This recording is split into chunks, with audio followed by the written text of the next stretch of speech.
What's up, everybody? Hoang Zero here, and today we have for you a very special Sakuyamon deck profile. Joining me today, this is not a one-man show, but this is actually going to be a three-man show. Joining us, we have the two people that were behind the new Sakuyamon deck that I think is actually super, super good, but I'll let them introduce themselves. Hi, I'm Weenie. Hi, I'm Rusty. I hate you. Wasn't expecting you to go with he, me. he said it. He said it so stone cold. All right, but so on the screen right now, it's a screenshot from Survive, which like I mean you could say spoilers or whatever, but like the game is like 5 years old at this point. Get over it. And so we're just using this as like a spoiler blocker, because I wanted Weenie. I wanted Weenie to tell his side of the story and how we kind of like decided to invest so much time into Sakuya. So one of our friends had a case of EX8 come in, and I had no idea what the cards did, to be honest. But I saw the Sakuyamon token, and I was like, "Wow, this card's kind of cool." Or Sakuyamon X-antibody, and it kind of reminded me of Sendromon and how all the different iterations we tried to like OTK or we tried to do something like kind of cheesy. This deck looked a little bit more stable than the Sendromon and had like a much higher ceiling. So initially, I was going for like a Tau Loop variant, and kind of thought to myself, I'm just like, man, I bought these Run X's for a reason, right? Like, let's try to make something out of it. So I was like digging online through like different JP lists and stuff like that. I was trying out every rookie that I could. I was looking up every yellow card almost every other day, trying to figure out a variant and testing into one of our good friends, Rentabot, on the Hoang Zero Discord. Eventually I came up with a list that's pretty similar to what we have now, with some minor changes because we had some newer releases in BT20 that did affect what we put inside of the deck and how we built our top end specifically. And then Rusty, I convinced him like, hey, I think this deck is pretty cool. You should try it out. And over like the course of like a few months, we kind of worked on the deck and kept going back very slowly to the original list that I had and posted into our group chat. And it was just very funny seeing all the cards. I was like, hey, I don't think this card is very good, or I think this card is good for this reason. And him coming to the same conclusions as me. You never told me it was because you thought it was like Sendromon. It was It wa- Sendromon's fault. We decided to start this. So I really wanted like a kind of a mid-range slash control style deck that I could play. I did not like any of the decks from EXA Oh, otherwise. hey, speaking of Renta, he popped up on my screen. Yeah, sorry, my bad. Go on. But yeah, that's my story of the deck. I tested against him a lot, just trying to really push ratios. The deck doesn't really run conventional ratios as like a normal climb deck. So I try to make it as thin as possible, and it really did feel like we were playing on a knife's edge for like a very long time, while we're still trying to figure out the lines. All right, and then Rusty, I know, like Weenie said, God, I can't believe you have me calling you Weenie. I hate you. But as he said, he told you to pick up the deck. I know you've been playing it for quite some time now. So what has your experience with it been like? Yeah, so as it was released back in like what EX2, I've always loved the idea of like the plugins and stuff.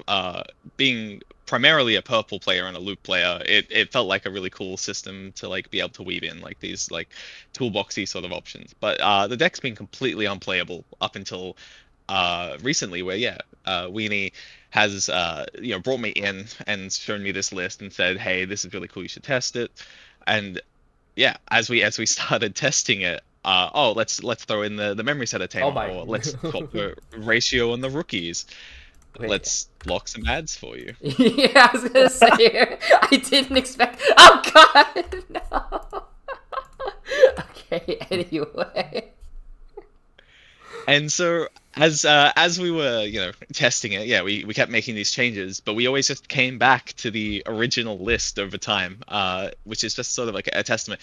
Especially a lot of the changes I think were sort of like training wheels But then, as we got better at the deck and played it more, we discovered that no, the original list was actually better, but that knife's edge just is apparent. It's a loop deck at heart, I think, and so that means that it's got a really high floor and a really high ceiling in terms of like skill expression, but it does require that sort of practice and time dedication before you can really get the most out of it.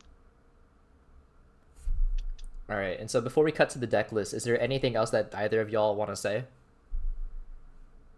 I do think trying the deck out and making your own changes and kind of thinking about deck building, let's say, uh, for this is a spoiler, we run like 9 rookies and we run a really low level 4 count. Trying it at higher counts and understanding why we came to those conclusions is also very important to learning the deck itself. I got a lot of valuable information from Rusty on like what he thought about the deck and how he played it. Um, it's like yes, we came back to the original deck, but I think that data is pretty valuable too. Yeah, a lot of the decisions were stuff like, we would up the rookie count, but then we would find that we're missing the top ends too frequently. And then we would, maybe add another tamer, but then we'd have to take an option away, which meant that we had fewer options for some of the synergies that we needed. And so it is that balancing act that led us to go back to this original list. Um, but yeah, like Winnie said, if you want to test it out, make changes, feel free. Um, the document that Hoang mentioned earlier will be at the like at the bottom. There's other cards and considerations that we're still expanding that section, but um, the experimentation will give you a better idea of how to play the list that we actually present. I don't even know if I mentioned the document. Yeah, there's an 18-page like Sakuyamon document or something like that. I think you gave it a brief mention at the Did I? start, but yeah. Either way, yeah. All right, and so let's hop right into the deck profile. Yeah. All right, so hopping into the deck profile, the list is on the screen. I know the last couple of videos I've done it over like the webcam, like the Yu-Gi-Oh tournament report style, but I don't have Tau Aces just yet. They're on the way. They're in the mail, but because I don't have them, I decided to do it this way. But that also, it just makes it easier to have a conversation about it. I'm gonna let Weenie and Rusty do a lot of the driving here, since they're the one that put in the most time and effort into this deck. So if you guys want to go ahead and take it away. Yeah, so for the Viximon, I've looked at the BT19 version, and you just miss that consistency. We're running 2 green plugins, which is a huge combo piece. We need our scrambles. Like we cannot pick up scrambles with this or with the new Viximon. This also gives you the option to like push out, play training, play boost, uh, for an extra cycle, which is pretty important to the deck. With the other like the BT19 Vixie, sometimes you just feel stuck. Like yeah, you can use like a mem boost, or you can use like a green plug to cycle. It's just not as strong. Um, and then for our rookies, we're running currently 4 BT17 Renamon. It's easily your best search in the deck. It picks up every option that we have, and it picks up like any of the line, I believe. The Yeah, the BT, only things it doesn't pick up are the Voldemort and the Wizard, really. yeah. Uh, Sadly enough, it doesn't actually pick up both option and Rika. You have to choose, which is the only unfortunate part. Whatever, you do have to make that decision, but it It also normally can't decisions. search itself. Yeah. Then we're on 3 of the EX2 Renamon. It's actually a fantastic extender. It gives you another slam option because normally your best opener is rookie rookie or rookie plus tamer. Um, Oddly enough, they did not let this Renamon pick up your options. It picks up the line plus Rika, but not any of the plugins because that was exclusive, I believe, to the EX2 Cubimon. And then we're on 2 of the Rena X. It's a fantastic extender. One of the few things that's powerful about this card outside of just its Wind Digivolving effect is you can slam a BT or EX2 Renamon or pull it out from raising, evo this to get the inherit online immediately, and then climb up your line. Maybe use like a BT17 Tau inherit to play like a green plug or like a yellow scramble to evil into a Wizardmon for a +2 memory play. Yeah, and I think that comes up a lot with you can slam the Renamon EX2 during a combo, and then Evo into this, add back a plugin if you're missing it, and have that inherit online immediately. And so you can get that memory back and continue the play. Just sort of like if you need to dig, or yeah, if you need a pause plugin and don't have one in hand, it's really good for that. So It's almost like a 2-drop rookie that threatens the second stack immediately. So I have a You're so couple fast of I have a couple of questions actually because I'm looking at this right. So I know a lot of people have been running the EX4 Renamon, right? The one that the blue yellow one that also gains an additional memory. Why did y'all not feel like running it? The main effect wasn't really as good as a turn 1 play. It's also a 4-drop, which is unfortunate. Yeah, and that's completely fair. I know a lot of people like value that one memory like additional like the consistently having that gain one memory inherit whenever you play the option. But like you guys pointed out, having that 3-cost slam on turn one and that being one of your best plays in with the Tamer is pretty important. Also curious as to why only 2 Rena X.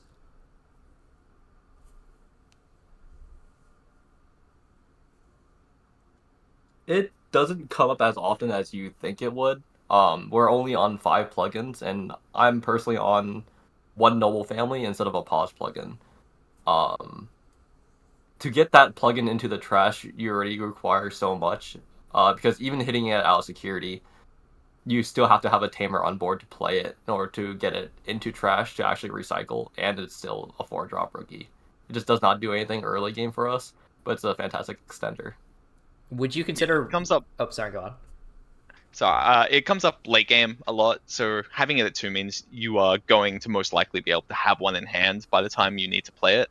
But that consistency with like Winnie was saying, you need the rookie plus rookie or the rookie tamer as the optimal start. And so having the search of rookies at a higher number just means that we have that more consistently in the early game. Would you ever consider running like floodgate rookies, like Pillow or Cute or anything like that? I've considered it. It's not searchable off the Rika is like the main issue. Sometimes you're bricked, you're playing for Rika. We're not on high mem boost count, and training I don't consider like a really strong dig. Um I need that Rika to hit me at a rookie. It already feels terrible whiffing on the wizard mod. Yeah, and when you've got, only 9 rookies, you really do need to like squeeze as much as you can out of your search to sort of have that consistency for the second and, sometimes third stack. Or if you need to slam a rookie to have a second stack and then also put one in raising, you're starting to get stretched a little thin in terms of resources. Yeah, one mistake that you'll see a lot of people do is Evo Rena X, and then they just won't have a rookie in raising for the follow up. We're playing so few, we cannot be burning rookies like this. It's similar to how like Yeah. Greymon used to run like 11 rookies, but it wasn't really 11 because you're running Agu X, and you'd slam like or Evo raw Agu X in front for a search. You bought like them all. I, Yeah, usually if you have the 2 rookies, you just want to put Rena X in the back and then slam the searcher as like one of the better openings that the deck has. The inherit is very strong. The 2K does come up a lot. Now I want to go back to the EX4 run I'm on. I think if you're thinking about playing that, I'd rather just go to 4 EX2 Rena. The main effect is a lot more important than what the EX4 one can provide. yeah, that makes a lot of sense. Because they both have the same inherit, right? yeah, they both have the same Yeah. inherit, 1 to 4 cost slam, but the EX4 one, I believe it stuns 2 bodies that are 4K or less, where we already kind of have that as an inherent. It's pretty similar. We have the sec -1 of the BT-17 Mm-hmm. Renamon. All right. Any like last comments about the bottom lineup? I think I'm good. Or Rusty? No, yeah, that's all. All right, and then moving on to the fours for you guys. Yeah, so first four we have is Wizardmon. This card is insane. It is the best source of protection that the deck has, being able to prevent any removal by effect by trashing a security card. The only problem is that it doesn't apply to Volda, but it applies to every other card in the deck. Also, the when digivolving effect, being able to draw and gain a memory, helps you play more effectively under like memory choking because you can evo effectively for one and then go into a five, which goes into a six. Um, but you also need to be a little sparing with it. If you use it too often, you'll run out of security, and that just makes it really easy for your opponent to have like a swing for game from raising, or you'll be unable to protect with barrier or its own effect because you just won't have any security left. Yeah, Um, the extra cycle off the Wizardmon, you'd be surprised on how often that comes up with the burn 1 to draw and gain 1. Yeah, it's a loop deck. You're on a knife's edge constantly in terms of resources. So being able to, get as many additional draws as possible. Sometimes you just will have to try to draw as much as possible to dig for the card you're missing, and the deck has enough dig that you can pretty reliably get there if you are in that position. So I'm curious. You guys are running Wizardmon at three. Why not four if it's the deck's best source of protection? As we were saying before with the Randomons, you need to get as much value as possible out of all of your searches, and Wizardmon's only searchable by memory boost and training. Every other search in the deck, all of the Renamons and the Tamer especially, will just bot deck it. So while the effect and the inherit are incredible for the deck, you just need a critical number of uh, QB, yeah, QB, to actually search, so you can consistently hit that four. Yeah, we were on 4-3 before, and I don't think the champion lineup can actually go much higher. I think the maximum that I would ever run would be 8, and that's still pushing it. Yeah, it's just mainly because QB and name is just way too important off of the all your rookies in Eureka. Yeah, it was odd when we were at eight champions. I kind of felt like it was too much. Like I was seeing the fours so much more consistently than I was seeing any other piece of the deck that it felt wasteful to have eight champions. And so something got cut, and then we used that slot as a tech choice for one of the cards later. But then moving on to the QB, we have the three of QB from BT19. The when did evolving effect is incredible. If you can resolve this early game and get a free tamer, it is just such a huge tempo boost. As well as the inherit -2k is just a bit more chip, and it gives you those breakpoints. Like we were saying before with the red X. But it also, it turns what can be 12k removal into 14k. So instead of killing some level sixes, you can kill every level six. Or you can kill a rookie, or you can, use two sources to kill a five at 8k.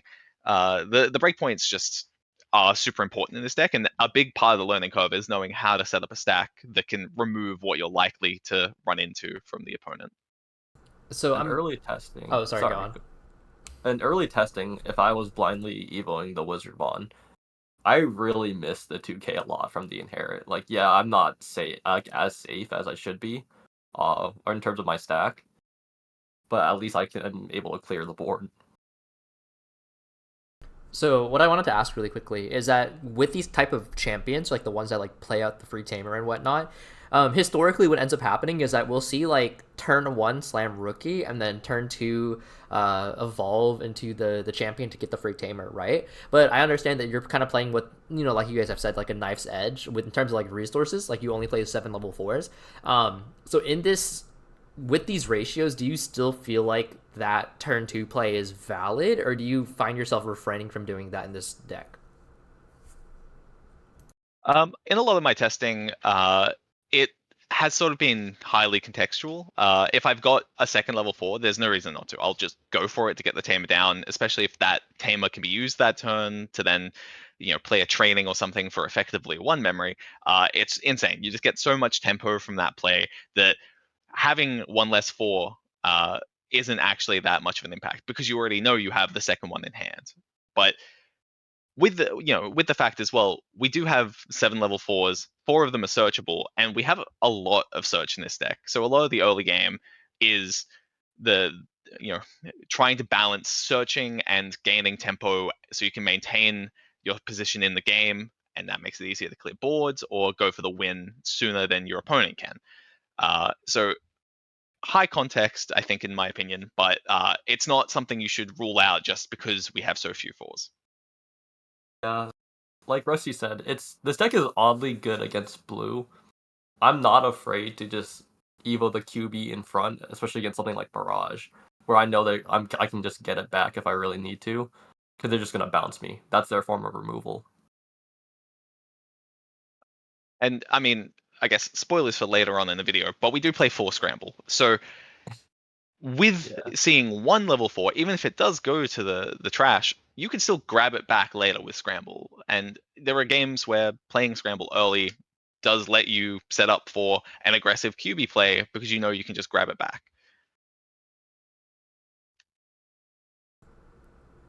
And so next we have the one of the don't know how to pronounce this. I think it's I Yukomon, think it's but Yoko, Yeah, I think it's Yoko. Okay, Like yokai. yeah, that would track. All right, so I've already forgotten Yoko. Yeah, Yeah. yeah, You yeah, got it. You got it. whatever. Cool. So yeah. Anyway, it's treated as QB, so it's all of it can be searched. The main reason we play this is because it's the only way this deck actually has of giving something blocker. But most importantly, it doesn't actually have to give itself blocker. So this card gets super interesting. It also has the -2K inherit, but we just talked about that. The blocker part is super interesting because you can do something like slam this card. You can give like a level 5 or 6 the blocker instead, and now your opponent has to choose between removing the blocker and removing the card that can be aced on. You can go into Tau Ace over this thing when they declare an attack, which will give Sec -1 and prevent a lethal in the same way that a blocker can. So a large problem in testing with this deck was that we would end up in game states where all the opponent had to do was push up out of racing and swing for game, and the deck at the time had no real way of answering that. So this is one of the cards that we play to try to help in that scenario. And so one of the Yeah. oh sorry we keep doing this, but the thing I wanted to point out really quickly is that the Yokomon is considered as a Kyubimon, so it is a valid search target off of everything. So like despite being a one of, it's actually very accessible throughout the deck. I've been viewing the card as kind of like a pseudo ruin mode, where Rusty, like as he explained, you can't just go out of raising and punch you for like your last life, right? Or like for game. Um, because we aren't playing ruin mode, as you can see, and like that, like we are susceptible to them pulling out a raising, going like training boost or something like that, and trying to threaten our stack. This gives you 2 defensive plays. Everything in this deck Mhm. has on 90% of the cards in this deck serve multiple purposes. This card, you know, you can give something blocker, but also it's a forecast slam. So if you are at like a weird memory chokehold where you can't like afford to play a rookie and evolve it into a 4, it comes up that you can just slam this directly and then turn it into a 5, which turns itself into a 6, which turns itself into like board clear. So it's something that it offers multiple things that no other card in this deck can actually offer. Would you ever consider running a higher Yoko count, given the fact that like you guys are like placing such an emphasis on just how good it is for the deck? I don't know what It's you cut. just yeah, that's the thing. Space is so hard in this deck, and so like having it at 1 means you can see it eventually, and you usually cycle through the entire deck pretty early in the game. Like by turn like God, I'd be guessing, but like maybe 5 or 6. You start to see the cards you've already revealed in games where you're playing a lot of the searches, so you know where it is by that point, or you've already added it by that point, and so you can start to plan around it. Playing it more, probably not a great idea, especially since it doesn't. It evolves from two from Renamon, but not Rena X. So it will cost the full 3 if you need to put it over the Rena X, which makes it just a little bit worse for like tempoing than the other ones. As well as the other ones have, I think, better early game presence, and this is more of like a late game survival tool, usually. And I know we're kind of jumping the gun a little bit here, but Weenie brought up a really interesting point, is that there is no ruin mode in this deck. And I know ruin mode, whenever people associate with like Sakuya or Talmon, it's always ruin mode, right? Like the Tau loop and everything like that, or like scramble into ruin mode. So what? Yeah, again, I know we're jumping the gun a little bit, but I'm sure a lot of people are kind of like at this point in the video, they're like, wait a minute, like where's ruin mode? Like why aren't we doing it? So the question is, why no ruin mode? This is something I thought a lot about whenever I was building different variations of the Sakuya deck. If you're playing Rune mode with BT17 Sakuya, you're lacking the damage because you don't have the extra token compared to the BT19 one. Normally your damage would in this deck would come from some form of Sakuya X, right? Even with it without Valder, that is 3 checks on its own. If you were to try to turbo into Ruin mode, it would require your normal line plus normally Sakuya X to get any sort of damage output out. And then that's what, like, one extra piece that where we don't have as much time to play as other decks. Like, let's say Gallant can just punch your face in like 2 turns. We need to be able to get there on time. Yeah, I I think you give up do. a lot of tempo to play that card. The sorry, the Volda that we play, like you were saying, is better at sort of matching pace with some of the more aggressive decks in the format, as well as the Sequoia X being able to warp into the sevens is actually kind of like not great for going into the shine. Yeah, you can swing something else. You can swing the rush token, and then that warps you up. But you still want the damage that the unsuspend gives, and a 9k token being unsuspended just doesn't live enough for that sort of consistency that you need to win the game. Um, as well as minus 5k and minus 10k still, strictly speaking, allow the opponent to play, especially into some more recent decks like Royal Knights, which is now rising in popularity. They are pretty much unaffected by that. So uh, it doesn't contribute as much, I think, in this version of the deck compared to something like Tau Loop or earlier Sequoia, where Folder didn't exist yet. So Weenie brought up a really good point, is that the Valder plus the BT17 Sakuya pair really well together, whereas BT19 Sakuya and Ruin mode pair well together. And again, I know we haven't even covered the fives yet, but what makes this better than running the BT19 Sakuya plus Ruin combo? You have a lot more flexibility in your, I guess we'd say, mid game. You're not reliant on seeing so many pieces to just clear a stack. Like, for example, you can Evo Tau level 5, either one of them in the back. Evo this, play pause. You can clear 2 bodies. You can clear 16k or potentially a 16k.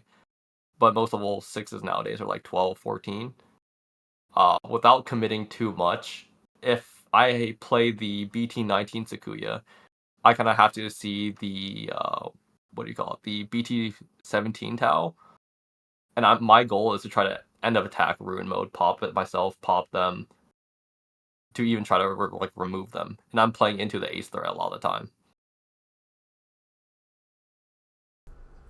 Yeah, I know I tested this deck for a little bit, and you had told me like, hey, try out BT9 Sakuya, or you showed me a list from Asia, I think it was what it was, and it was there on BT9 Sakuya, and the first thing I noticed was like, oh, I just don't have enough DP to actually like clear like level 6 threats. Like I need to like draw Noble Family or bust, right? Because like without that BT17 Sakuya, you're like what, 6k minus DP on average, like from pause plug or something like that.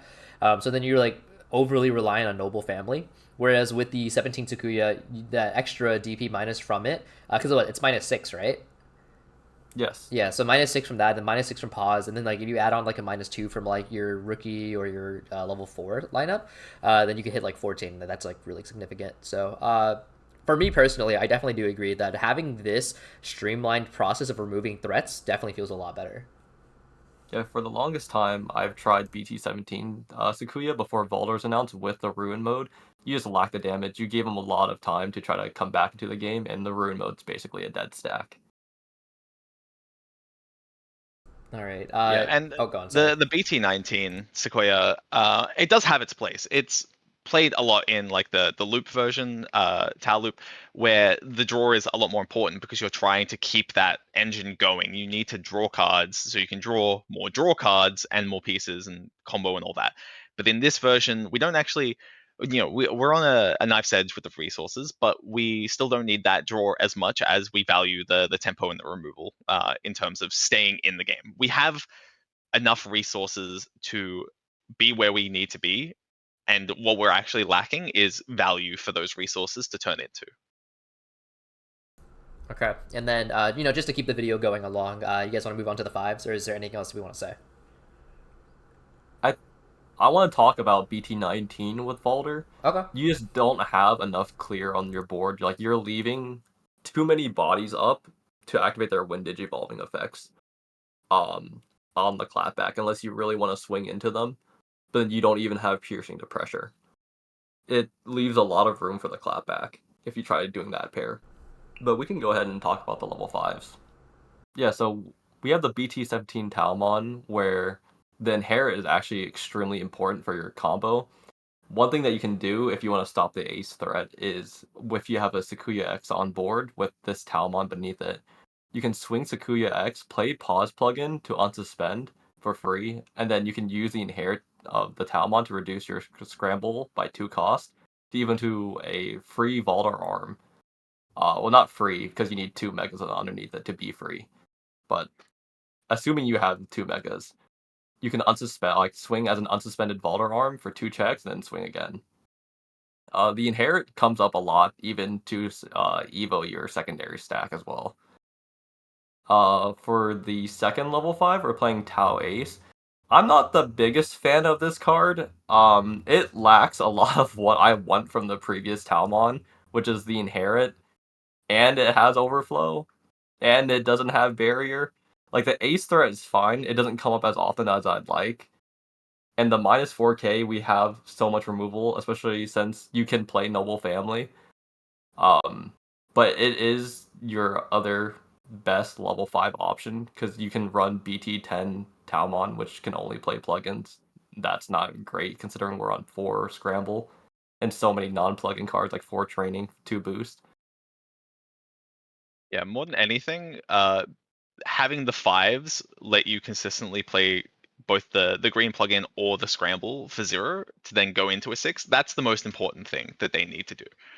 Um, I guess I'll play a bit of devil's advocate. I like Tau Ace. I wouldn't play it at much more than 2. You could maybe put a third one in there, but like again, ratios and stuff. We've always come back to this sort of structure for the deck. But the -4K inherit helps into a lot of wider boards, or some super tall boards, especially like stuff like Gallant, where they can get to 22K or something quite easily.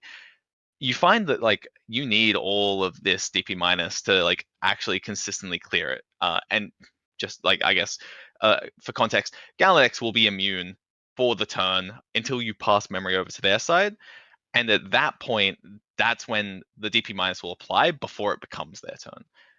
So in this example, yeah, the -4K will just help you get to that break point so you can actually kill their stack. Otherwise, you would just be missing too much, I think. Also, it being a 5 cost, so you can reasonably play it from hand. Even if you pass turn, I've won games simply off the play of slamming that card. It plays a plugin. I evo into the Sequoia, and the Sequoia plays a pause plugin that now I've got -12K on something on the field. I can kill a 5, I can kill a 6, and if I'm resetting my opponent back to square one, then that play wins me the game. I think I've told myself a little bit into enjoying the card more. It's won me a lot of games just off straight tempo of being able to early game play this card out, scramble into Sakuya, and just kind of stick on that Sakuya, especially against blue decks where they don't have a solid way to remove it. So I know we have like a lot of Talmons historically because like we've had what I think 4 or 5 Talmons now I want to say. Do you ever play the Talmon that free plays a Rika or Talmon that free plays a plugin like other than these two? I've thought about the free play Rika one. The timing, because it's a level 5, didn't really make a lot of sense to me. If I need a Rika on board for whatever reason, and I'm at level 5, I might as well just hard Evo into level 6. Like, there's nothing I can't Evo into from hand. That'd just be better. Um, or there's no reason for me to use a plugin at that point in the game. And that's the main reason why you want the Rika on board.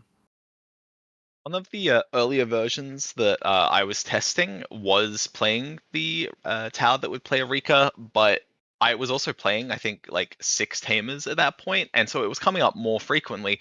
And even then, I still cut it eventually, while still playing 6 Tamers, just because it doesn't fit into the curve of the deck. Like Weenie was saying, you just don't find yourself going into a 5 and going, oh great, I can play a Tamer now.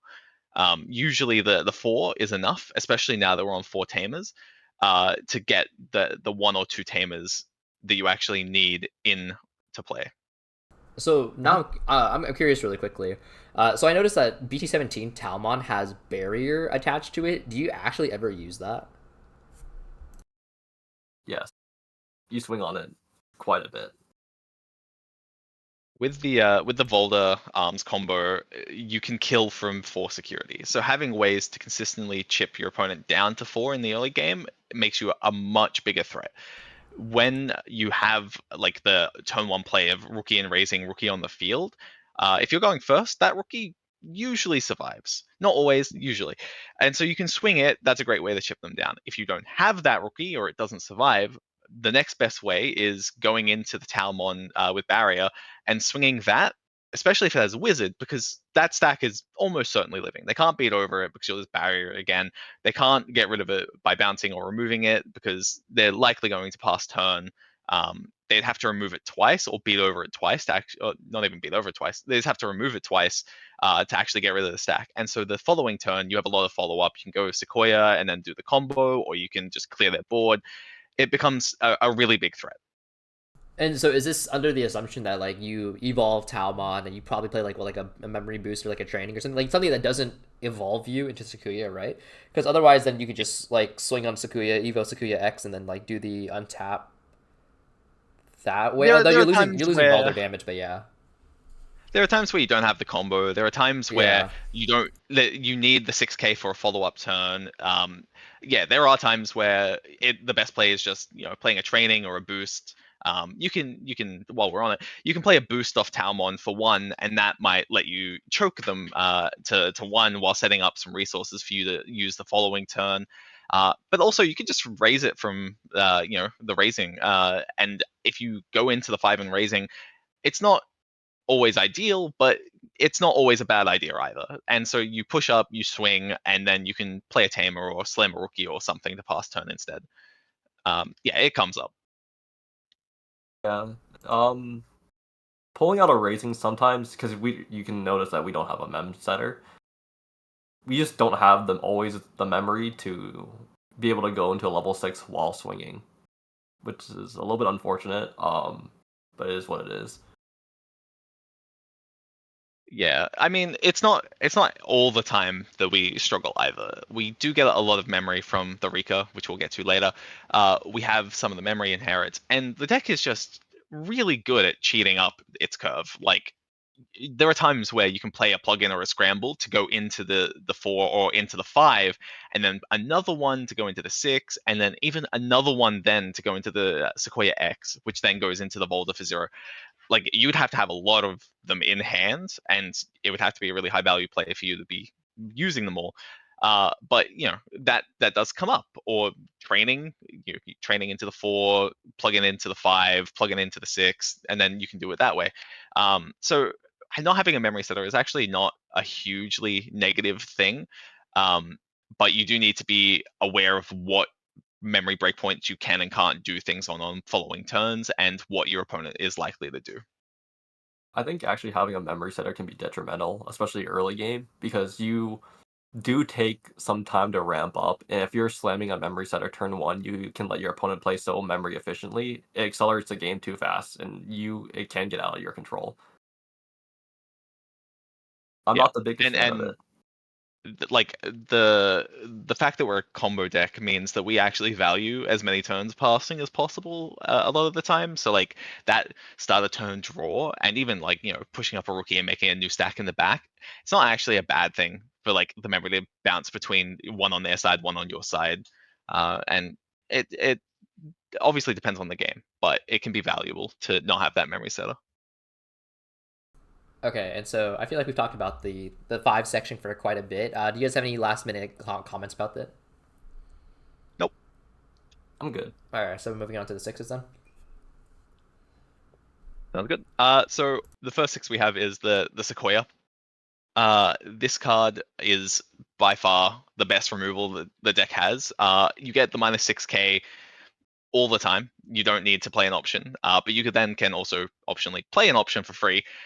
So the usual play is getting rid of something like a 6 with -6k, then playing a pause plugin to further -6k. But because the removal is also piecemeal in this deck, you can put 6k on one thing, 6k on a different thing. You might be able to kill 2 4s, or you can kill a 4 and then put the pause plugin on a 6 to deny the when digivolving effect. So having the flexibility that this card enables is great. Sometimes you'll play a plugin to Evo into the Sequoia X because you might not be able to afford it if you've been choked really effectively. Um, but usually it's playing either removal or like a training or boost if you have an excess of them. As well as the once per turn protection from being returned to hand or deck, which comes up a lot, I think, in this meta. If you've got Mirage or Imperial, if you got Omni X in the meta or the Royal Knight stuff, there's a lot of decks that are returning to hand or deck. So you don't even have to like protect with Wizard. It just can't be removed that way. And then the next six we have is Sequoia X-antibody. That's the main form of aggression, or it enables the main form of aggression in the deck. Both giving you a rush token, which extra swing, fantastic. Also, its other effect, letting you unsuspend a Digimon when a Digimon attacks by playing an option, which then enables the Volder Arms combo. But like the thing that comes up with this card surprisingly frequently for me is just like if I get my opponent to 0 security, they clear my board, I have nothing. You can go scramble into a rookie, curve up into this card, and it just gives you the rush token, and that's just how you end the game. Like it's our only source of rush, but it's a really good source of rush. And so even if they have a blocker, as long as it's not bigger than 9k, you can then also unsuspend the thing. And so they need 2 blockers if they're small blockers to stop you from just winning the game on the spot. Um, so I really like this card. Uh, and then our third level 6 is the Sequoia Made Mode Ace. This is probably the spiciest card, I think, in the deck, but it is really effective for what it does. And so we have the obvious effect. It's an ace. So when your opponent swings at you, if you have a level 5 or the Sakuyamon, like only Sakuyamon, can't go over Sequoia X. But you can then ace into this, heal something, and then -6k to something on the field. The heal comes up a lot because it's the other way we have of preventing losing the game from someone just pushing a rookie out of raising and swinging the game. But also, the -6k on their turn, you can put a pause plugin in security. They hit that, and then it's now -12k, and you can kill a lot of things. You can kill 2 things. It also has the wonderful effect of not caring who plays an option or who is adding to security. If anyone adds to either security or anyone plays an option card during either turn, you can -6k to something. So your opponent can like push up a rookie and then try to tuck X-antibody, and you can just kill it because they've played an option card. They can push up a rookie and they're like, oh, I haven't got the piece. Let me play memory boost. Then you can just kill it. Um, as well as that, this card can Evo for 1 on top of Sakuya. Sakuya can also Evo on top of this, so you can do some funny plays where you go like Sakuya minus 6k to something, Evo into this, heal a card minus 6k to something, Evo into Sakuya again, minus 6k to something, and so you can kill really tall stacks or really wide stacks super efficiently with this card. Um, but it is an ace, so having it in sources, especially if you then go for the Volta swing, can be a little risky. You might pass turn, but that's sort of like a risk you have to calculate. And it's perfectly okay to slam this card for 6 and just use that to pass turn. That way it's not in stack, but you still get that heal and you still have the all turns effect, which is by far the most important part. It synergizes really well with the protection from both the BT17 Sakuya and the Wizardmon Inherit. Some decks have a lot of trouble trying to double pop you, and especially if they see it once, they don't really know how many you're running. Or especially if it's like game 2 or 3 and they've got punished by it before, you can kind of stun lock them into making a lot of passive decisions that let you get into your combo a lot easier. Yeah, it lets you get away with sitting on like you can push up a Tau that has been in raising, swing it with barrier, and now they have to worry that you're baiting them into swinging over it or swinging at all, and you're just going to ace them. So having it at 1 just makes your opponent play so differently, as well as it just being a ridiculously high value card. If you know, like we'll go into it a bit later, I guess, but if you heal like a scramble, you get the ability to play out a rookie for free, but the scramble goes back to hand. If you put a pause plugin in there, you get the minus 6k, and the plugin goes back to hand. So you're like most of the time you're going to get back whatever you put in security if you want to, or you can just like put a boost in security and they just give you 2 free memory, or a Tamer could be really good. You get a search and the additional memory the following turn. So this card is just super flexible. It like I put it in thinking I'll just test it, and it never came out. It is actually surpassed all expectations. It's one of the cards that you suggested to me, and it's probably been my favorite addition to the deck recently. I remember I Um, suggested this card back when like Mirage was still an issue, and then Mirage died, and then it just kind of fell to the wayside. But I'm glad you were able to like give it like context to bring it back. it was because we were initially on the BT10 maid mode. I saw a lot of JP players on it, and I didn't think it came up as often as I'd like it to. So I thought that this maid mode would be similar. Because it's blast, or it's a blast evo, the timing is extremely fortunate because the last thing that happened is your blast evo, unless they have something that is responsive to like an kind of like dragon mode where it responds to a digivolve by effect. So you can kind of guarantee if they're not removing your stack, they're by the time they check the pause plugin, your stack is basically safe or is guaranteed to be safe. Um, it's also important to note that the BT17 Sakuya, the protection sticks on the stack, even if you Evo on top of it. It doesn't have the weakness of like most other aces where once you do it, they can just like biting crush you. Biting crush is a bad example. They can't like full moon blaster you. Yeah, Binding Crush you would protect with the Wizard Inherit because again, everything in this deck is protected by Wizard except for Boulder. But yeah, like against Mirage, you sit on Sequoia, and now they have to go into the 7. They can't even bounce you with it, and if they swing, you can do this, and then you can go like minus 12k. It won't kill the Mirage, but something probably will unless they have a jamming Inherit. All right. Is there anything else that you guys want to mention about the sixes before we move on to like? I know we covered Volder quite a bit, but if there's anything else we want to add to that as well. The only other thing I think is Sequoia X does have the unsuspend, but it also doesn't have barrier, so swinging it is super risky, especially if you've got Tau Ace in the sources. But that's sort of a risk you just have to learn to like take sometimes, or better identify when that risk is necessary. One thing I like to do if I have 2 Sakuya X's on board is I'll swing a token first, or I'll swing like one of the other Sakuya X's first. And if I live, I actually won't use the unsuspend prior, but if I live, I'll swing like a token, use one of the Sakuya X to unsuspend the one that isn't currently attacking, so I'm not dying mid attack. It's a lot less risky that way.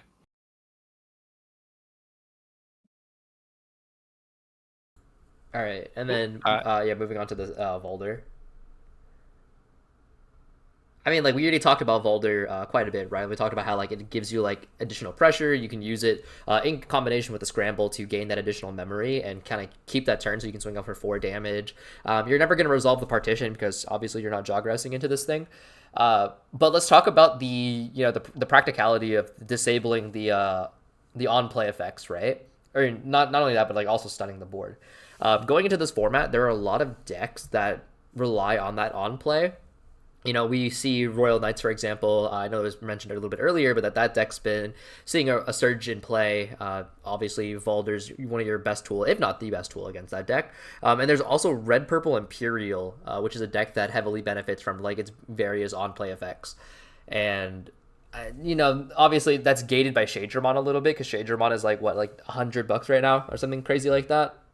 But nonetheless, it's still a really strong deck, and so having cards like Volder could be really, really useful into that kind of matchup.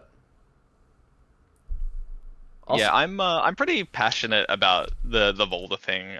In earlier lists, since this is a BT20 card, it only just came out. In earlier lists, we were playing like red plugins and blue plugins. This card sort of just removes the necessity for any of them. And then when you cut red and blue plugin, you can reduce the Tamer count since you no longer need need the ability to use plugins as consistently, since we only now play two that actually like care. And the one that we do play that cares is green, so we can actually play it if we have no Tamer, but we have Volder on the field, which is like a weird, funny bit of synergy that I only worked out recently. Um, but yeah, Volda replaces red plugin, I think, completely, and for the most part replaces blue plugin. You can still choose to put a blue plugin in. It's okay. It stops like blocker, but so does Volda by suspending the blockers most of the time. It also gives jamming, but 15k you don't die to a lot of things at 15k. You do die to Royal Knights has like 6-ish cards that will kill you, I think. So that's like probably the worst scenario.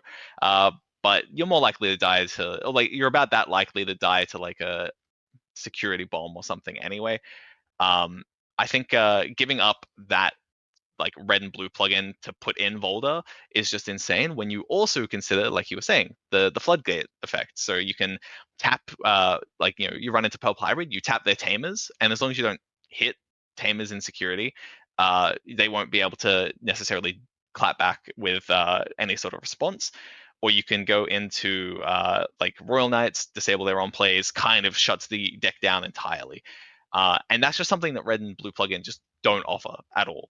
And so I'm hoping we see a lot of people pick up the Volta tech. I've seen a lot of people still playing red plugins and blue plugins, even going into the 2.5 format. But this card is just insane. Especially the combo, as it were. We have the combo as described before. You have Sakuya X on field. It swings. It plays either with its own effect or with the Tau inherit. Plays a scramble, which goes into the Volda, reducing it by 3. So the Volda will cost 2, but then you'll gain 2 memory back because you'll have Sakuya and Sakuya X in sources. That will unsuspend, and now you're doing 2 checks. You get into the level 7 for free, and your opponent is stunned. Extremely high value play, and that is what this entire deck is built to achieve. It's also extremely safe because of pause plugin. You never have to worry about aces with this deck. It's very rarely that you'll get ace in a meaningful way, and most of the time it's like, yeah, I think I misplayed there by a large Yeah, margin.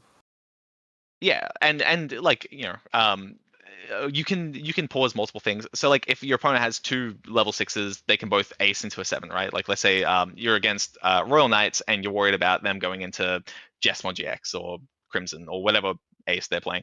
You can just put a pause plugin from the Sequoia on one of them. Sequoia X swings, its face effect will play another pause plugin on the other one, and then the Tau inherit lets you evo up into the 7. So you have denied aces at all, plus they can't next turn unsuspend or trigger on plays.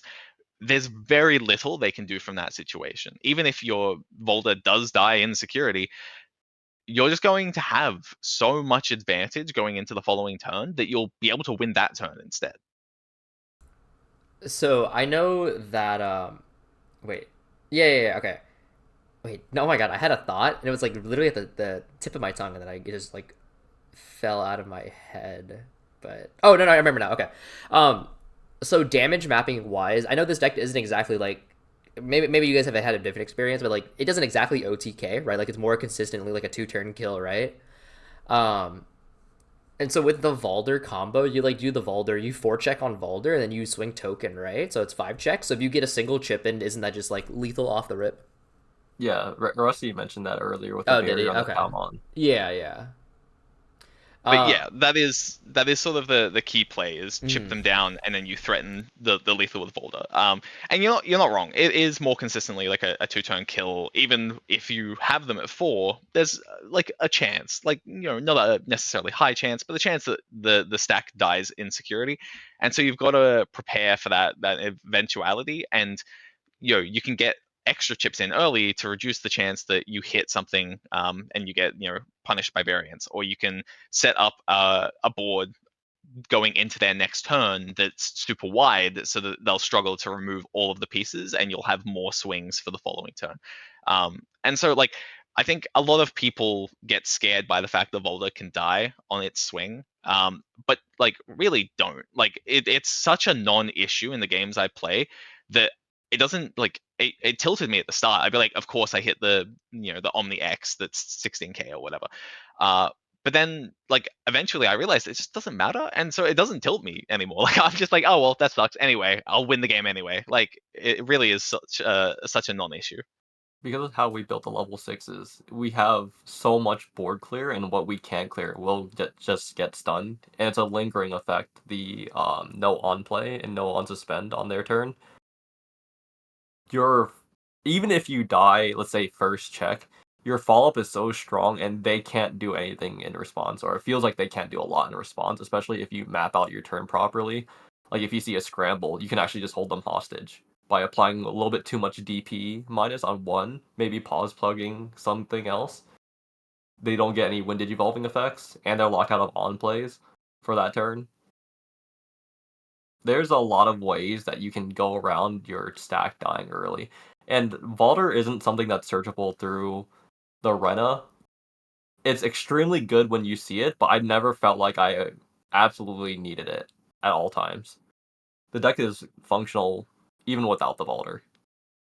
But I can't say the same thing with Ruin mode, which is strange, even if you don't see, or which is a strange saying, because if I'm saying I don't need Valder, then that means I don't need a level 7 in general. But the Valder threat is usually enough to deter your opponent. I think more so than It's that. Oh, sorry. I was really sorry. quickly. No, you go. Yeah.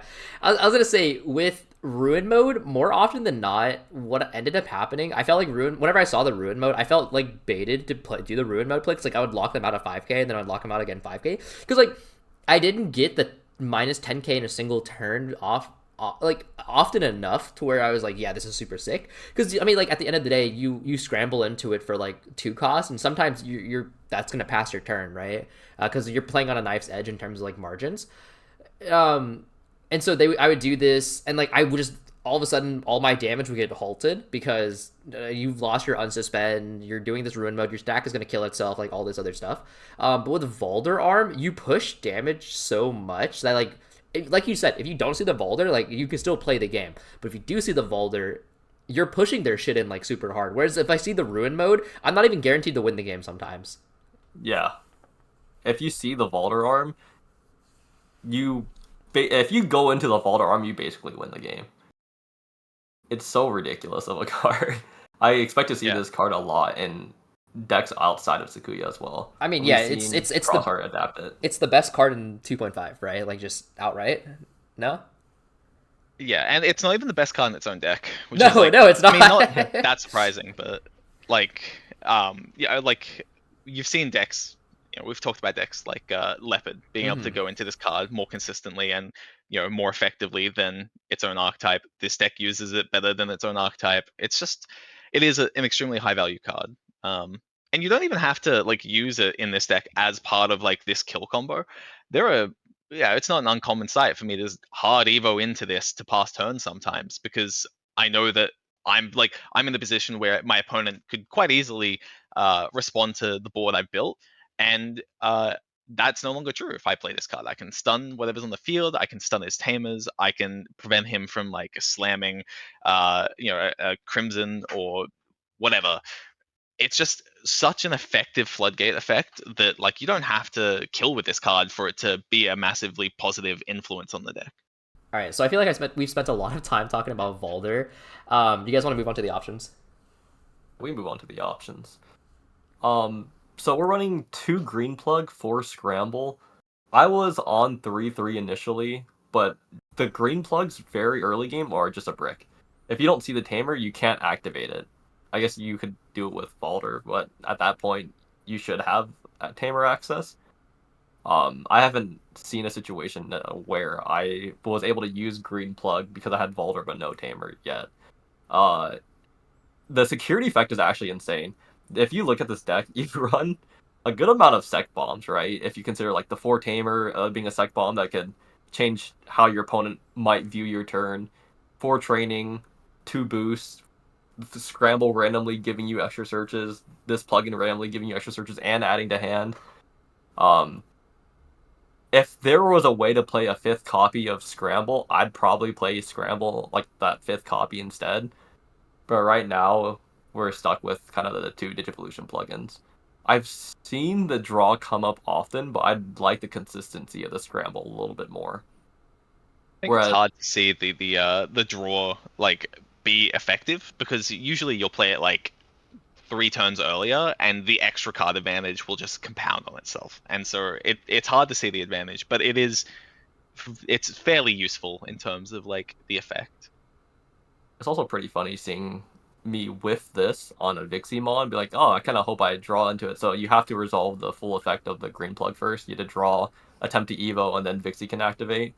It's not a terrible draw too. You just know you're kind of in a bad spot when that happens, but it can randomly just claw you back into the game. We're playing 4 Scramble. This is our best option by far because it allows us to not only Evo into like the Sakuya, it allows us to Evo into Valder because it reduces cost and it doesn't require a play cost or an Evo cost of 3 or less. Um, this card, I think, or it's Scrambles in general have warped deck building so much. It allows you to play a lot greedier of ratios. Like if I'm losing my stack, I don't mind just picking up the Sakuya again if I have a Tau Ace in hand and just hard dropping it. Hard drop Tau Ace, Evil for free, clear their stack again. Then we're on 2 Mem Boost. Initially I was on TK and I've tried it a lot to try to activate the Digivolution plugin a little bit earlier. It's weird. It's turned like what's normally a brick early game. It allows you to activate your Digivolution plugins, but as we mentioned earlier, it accelerated the game way too fast. Like I did not want to see it turn 1. And if I don't want to see it turn 1 to get like maximum value out of it, what turn do I really want to see it?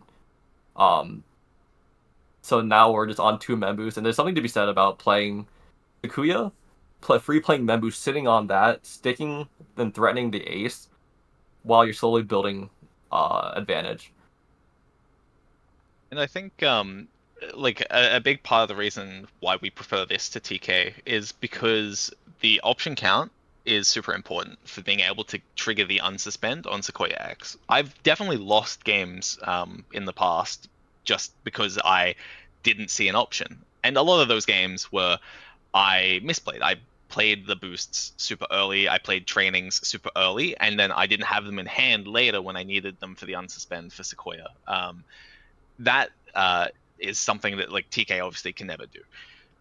So I think having the boosts is just super useful. You only need guaranteed 3 memory occasionally anyway. Like some turns you'll pop it to just slam a rookie, which turns into a 4, a 5, a 6.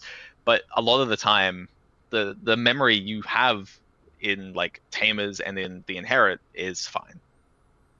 Yeah, the memory, yeah, mainly came up with how I want to end my combos, not necessarily like if I could do the full combo like climbing up a single line. It's like if I wanted to climb up two lines, the Mem Boost really facilitated that. And then we have Pause Plugin, one of the better cards in the deck. I like Noble Family Arts. I think it's worth a mention here because it does do minus 12k on an A stack. So you can contest board versus Gallant pretty easily with the Noble Family Art. Um, but I do think Pause Plugin is universally better, mainly because there's just so many Ace threats out there. It's also searchable by the Rika. It's also reusable by the Rena X. It also adds to hand, which I think Yeah, is the bigger thing. Noble just activates main. This gets the minus 6k and adds to hand, which can just be super important in grindier matchups. yeah. I very often find myself holding Digimon hostage just because I don't want them to be able to activate their scramble to go for like a pop off play, right? Like if I can guarantee that their six on board cannot do anything to me, even if they evo into like a powerful level 7, I'm in a really good spot. Like they can check me for one if they have sec plus one, because normally we would have like maybe like a BT 17 Renamon. They can't do a lot to you when they're pause plugged. It's also oddly good into the armor matchup, even though that's not as popular anymore. They don't get the unsuspend. It's come up a Uh, few times while I was playing on DCGO, which is hilarious. I mean, not just the unsuspend, yeah, right? Like you're also making it so they can't get their immunity back either. So then you could just Yeah, like neg them. and that's super relevant. As well as being the only DP minus that actually persists through to Mm-hmm. the opponent's turn, as well as that when digivolving prevention. Yeah, this card does something that you just can't replicate with the rest of the deck. Like, there are some decks that I'm not entirely sure what I'm thinking of. Maybe Chronicle that like prevents DP reduction until the following turn. So you can I've killed the Chronicle stack by resolving Pause plugin 3 times into it, and that way clearing it when it passes back to their turn and they're no longer immune. that's awesome. All And right. then we have for training, it's another consistency piece. I like it a lot more than boost. Not only can you pick up like your tamers, but you can also pick up your options. Like your yellow scramble is one of your key pieces to the deck. It's also free played off Talmon versus being a one cost play like the boost. And then our last card is BT19 Rika. Uh, she added so much consistency to this deck. It's crazy that they gave a card or it gave us a tamer that was both an extender and a searcher. We've tried This playing this deck in EX8 and it was just not even close. Like you're able to clear stacks, but you have like two cards in hand. Yeah, I felt like I was always missing like the options and the mons in EXA. Like I played it for I think 1 or 2 events before we actually got the 2.5 stuff legal, and the deck felt like night and day. It was just crazy. There were a couple of times where I was playing in either EX8 or I was trying a different Rika out, and you play it and you're like, wow, that was cool. It does nothing until you're actually online. It's really difficult to get like a QB plus a Tau to warp into Sakuya if you didn't already establish a stack for, let's say, like the BT6Rs, BT17 Rika, and the Mem Setter one is like I pretty much want a plugin, or I want to be at Sakuya if I want to activate like a plugin. Like it's cool to swing on four sometimes, but I it just doesn't add any consistency, and you just can't reliably see enough cards, especially since we're only on like two green plugin. The BT or the EX2 Rika isn't as powerful. Yeah, I found like the deck that needs to exist for the memory set Erika to like be playable just is impossible. Like you would need too many options to like derive value from that card. It's just never going to activate because, and especially not once per turn, because you just won't have the options to actually play with the thing. Whereas the this Rika and even the Warp Rika, um, they'll both like come up fairly frequently. I could see Wolf Rika being a one of, but not at the expense of cutting this Rika down. Like, do not put this at less than 4. Um, the option like effect to tap and gain a memory is just stupidly effective for extending a turn. You can use it to choke in the early game. Searching like all of the plugins and the lines, and also searching Rena specifically, is like it's the only card in the deck I think that does it besides the boosts and trainings. That super important, comes up a bunch because 9 rookies, you're going to need to eventually add rookies to make sure that you have some in hand. This card's just cracked. It lets us get so greedy with our ratios, and that's the like a really big reason why we're on 4 QB in name instead of 4 Yeah. wizard.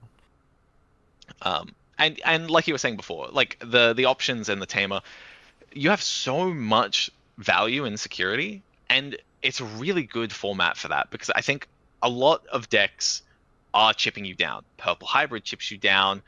Mirage doesn't really chip you down in the same way, but you have other ways of playing around that. Gallant gets you to 0 without like killing you necessarily, and so you get like your clapback turn. You'll have all of the resources that were in security. It's really effective for that. The only problem is that if your security is like you want to be as healthy as possible, but if your security never gets touched because we clear boards so effectively, it can actually trap resources in there that you would rather have access to. So I'm not saying ever let your opponent like hit you in the face, just in case there's a tamer in there or something, but like it can be suffering from success a little bit. Okay, and Don't oh, don't be sorry, go afraid to on. get chipped, basically. So we've discussed the deck pretty thoroughly, right? And so I'm sure what people are wondering now at this point is like, does this deck have what it takes to be good in the format, right? Like, what are your good matchups and what are your bad matchups? Yes. I mean, it's simply a yes. There's no doubt in my mind at this point. Like I've taken it to, we've had I think 3 locals where 2.5 has been legal so far, and we've got 32 to 40 players depending on the day, and I have lost one match, in 3 locals, and that was what did I even lose to? I can't even remember what I lost to.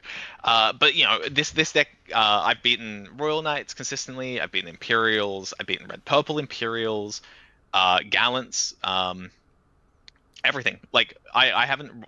We've tested a bunch of matchups like offline, and I haven't really run into something that gives this a huge run for its money. About the worst is Gallant because there are games where they'll just hit you so fast that you can't stabilize. But that's red, right? Red's just going to punch you in the face sometimes. You can't do much about that, especially as like a loop deck. Loop decks have always been vulnerable to getting hit in the face by red really quickly. This actually does better than loop decks into the meta because it has like innate resistances to blue, which is something that loop decks don't. Even stuff like you've got like the Vixie draw, which sounds really bad if they're sitting on a Mirage, but you're going to go push out a rookie into a 4 that doesn't draw a card, into a 5 which goes into the 6, which plays pause and minus 6k and minus 2k from like sources, and so you just kill Mirage before it ever gets a chance to activate off of the Vixie draw. It's fantastic. So I genuinely, as we get more experience with the meta, people develop better lists and stuff. There may be a deck that pops up that gives this a hard time that I just haven't seen yet. But from what I've seen of the meta, there's nothing that this can't run into unless you misplay. If you misplay, you're going to you're going to run into different issues with. Nope. Little background noise. Apologies for that. If you misplay, you're going to run into issues where you'll run out of resources. You'll you'll find that you haven't got the line, the curve, whatever. Like that's going to be a lot of the losses, especially into meta decks where the game is so tense and fast paced that you can't afford to make major mistakes like that. But that's why practicing this deck is so important. The more you play it, the better you'll get at managing your resources, knowing when to add which pieces, what's important for specific matchups, and you'll be able to close any sort of gap that the strength of the deck may have just through pure skill. All right. We very intentionally built this deck to be able to out situations through just better gameplay rather than like maybe needing a Sakuyamon, to out 7 Demon Lords, for example. There's ways to play. I've never felt like I've lost a matchup really hard unless I severely misplayed. Um, and there's a couple things to know about how to play this deck properly, and sometimes just knowing how rules work in this game. And one of like the major ones, because Gallant is going to be a pretty popular deck because it's a fan favorite deck. Knowing how the DP minus works whenever you pass over turn, or whenever your turn ends, and the difference between end of your turn timing versus when the turn actually ends is really important too. And well, I mean, also with the Gallant, there are times where you'll never actually enter the end of your turn step because it only checks where the memory is at a given time, and so you can put the memory over to their side. It's no longer immune. It dies, and if they've got an ace in stack, then you gain the memory back, and now it's your turn again, and you didn't enter the end step at all. So Yeah, I think exactly. so versus the Gallant matchup, I'm kind of curious, right? And this is just kind of like a general question. But do you find yourself pushing up first very often, or do you feel like you're more like sit in the back kind of deck? it's super contextual. The the pace that you see them on is what sort of dictates how aggressive you can be, as well as like getting them to force security is super important so that when you push up and you respond to their board, you can also try to go for the kill. Um, but it's going to vary game to game. If they're super fast, you might just have to push up and just try to clear their board before you have the combo. If they're taking it super slow, you can push up aggressively to use the rookie the chip and then try to build up a second stack before they can kill you. But then you might get punished by random techs like Fire Rocket or something, where they get security plus and they're checking way more than you expected. So I think usually you would want to respond to their stack because traditionally that deck doesn't have the ability to make multiple stacks back to back. But you have to play it by ear. There's no easy way to play this deck. Every game is different, and every game requires you to look at what's happening and what can happen down the line, and play to that instead. Okay, and other than Gallant, which I agree, I think Gallant's going to be a very popular deck for being a fan favorite. The two matchups that I'm very curious about are Purple Hybrid and Takemika, right? Those are two decks that a lot of talk about. One of them being best deck in the format. They're really popular. What is that? How's the matchup like for that? For Purple Hybrid in particular, they like Rusty said earlier, they end up chipping you a lot, and that could lead to you hitting a bomb such as like the Digivolution plugin, where you suddenly get the key pieces you need because the Digivolution plugin is a +2 out of security. You get the Digimon and the option added to hand. Sometimes they'll hit a scramble, um, give you an extra surge. Sometimes they'll hit a mem boost, and some of them are on Ghazi, but they have to see it at that time, which is pretty important as well. If you're able to climb into Vaulter, it seems like a pretty rough matchup for them. They have to have 3 Tamers on board, which isn't the hardest ask. They have to have 3 Tamers on board and the ability to kill you, and the ability to be able to actually lethal you, because your recovery play is pretty strong as well. And even there, you like if you have like if they do have multiple tamers, you can put multiple sixes in sources. Like Volda suspends for each level 6 in sources, so you can go like Sequoia Maid, Sequoia X, and then suspend 3 things instead. Um, or if you Volda across 2 turns and they play like 2 tamers on their turn, you can suspend 2 on the first Volda and then 2 on the second Volda and stun 4 tamers across 2 turns, since the first ones weren't unsuspend. That I think gives you a huge leg up. But you do need to be really careful that if you choose to swing, you might give them tamers that aren't suspended and allow them to play the game. So that's like a really big risk into that matchup. And sometimes a token could be a little bit of a liability because they don't actually have a way to interact with the token. But sometimes you just sit there with a token on board with like maybe like double scramble. Like, man, I can't play out a rookie. This kind of sucks. Mm-hmm. You have to be pretty careful about it. Yeah, as well as like you said, they can't clear it, so it's kind of like an extra color always on the field for them. Yeah. All right, and then how's your Takemika matchup?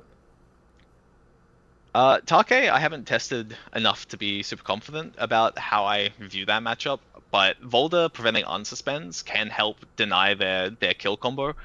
Um, it's sort of they're both combo decks, so at the end of the day, whoever sees the combo first is going to have the advantage, and they may be a little bit more consistent, but we have the tools to slow them down and prevent them from killing in a single turn. And if they haven't prepared a way to come back the following turn, we may have 2 turns to clear them in response. So I don't think it's particularly favored one way or the other, but I would definitely need to test that more to be super confident.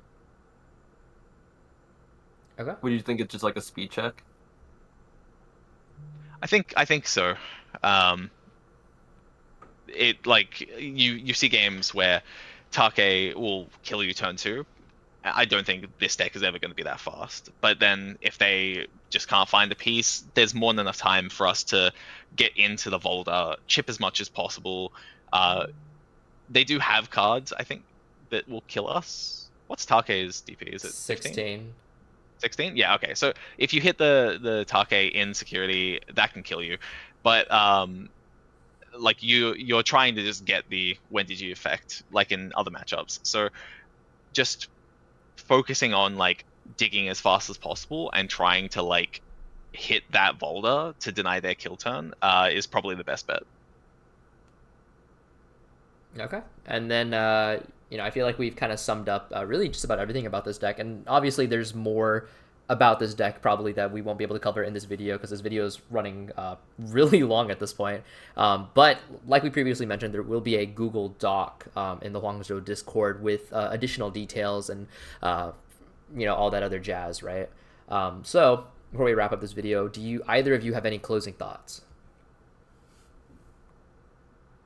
Deck's good. One Dex is very good. I one thought I'd like to leave people with is take the time, especially if you're playing on like The Sim, if you're playing on Drazel or whatever like medium you prefer. If you have a complicated turn, take a screenshot of your hand, take a picture of your hand, and try to like map it out later because you don't want to make your opponent wait forever. There are so many different lines that you can take. How you want to distribute like your sec minus, your DP minus, do like how you want to end the combo. It gets it can get tiresome to play if you're not used to combo heavy decks or combo heavy games in general. Even if you are like, my locals, we've played Loop since Loop was a thing back in like BT5. Even some of us were playing the werewolf version in BT4 with Kaisernail, right? Um, those players, including me, took like a week or two before we were even close to comfortable with the deck. I went and I was like at locals, I'd finish early, I'd go watch my friends, and I'd see them making mistakes I was making like the week earlier because it just has so many different like pitfalls that you can fall into, and like such a large learning curve, and especially like there's a couple of like weird interactions that like you might get wrong, in terms of like forgetting that green plugin has to have the tamer because none of the stuff ignores color requirements, um, that sort of stuff. Like you just need time and practice with. It's going to take a little bit of effort to like get proficient with this deck. I also encourage people to watch other people play the deck because there's so many lines. Maybe someone that's like newer to the deck that is a good player will take a different approach. Like I've seen some of our friends play it, and I trust them all in terms of skill level. And they've taken some lines where I'm just like, I didn't really expect that from, or I would have never really thought of that play. I remember when we were, first like learning this deck. I was playing on I was playing this deck, and you were backseat or you were watching, and we were like, I really don't know like what the correct play is. Like we took a screenshot or whatever, and then you would DM me like at 7 a.m. the very next morning, and you mapped out the entire combo, and you're like, we actually did in fact have a kill if we had done X, Y, and Z in like you like if the moon hit like the perfect angle. And I was like, Jesus.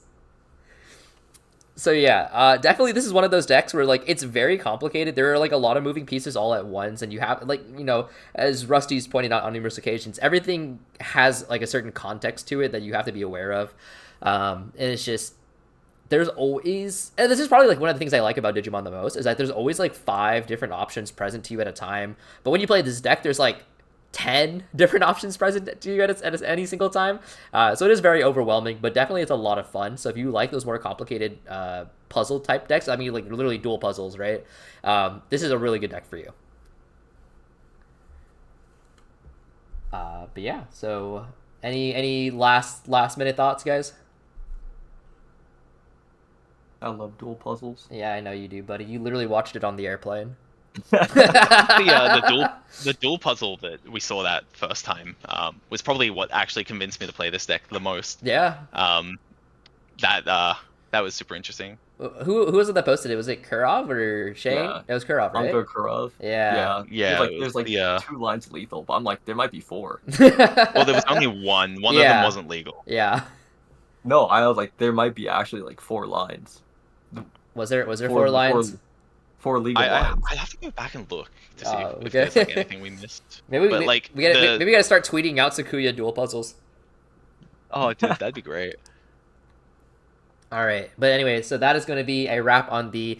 At this point, I'm just going to slap the word comprehensive on the title of this video because that's basically what this was. So that's a wrap on the comprehensive Sakuyamon deck profile for set 2.5. Thank you so much to Weenie and Rusty for joining me on this video. I know this took up a lot of your time, but I really do appreciate it.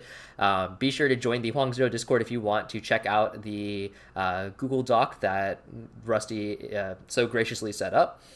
And yeah, if you guys have any questions, feel free to drop it in the Hoang Discord or comment on the video. So peace out, everyone.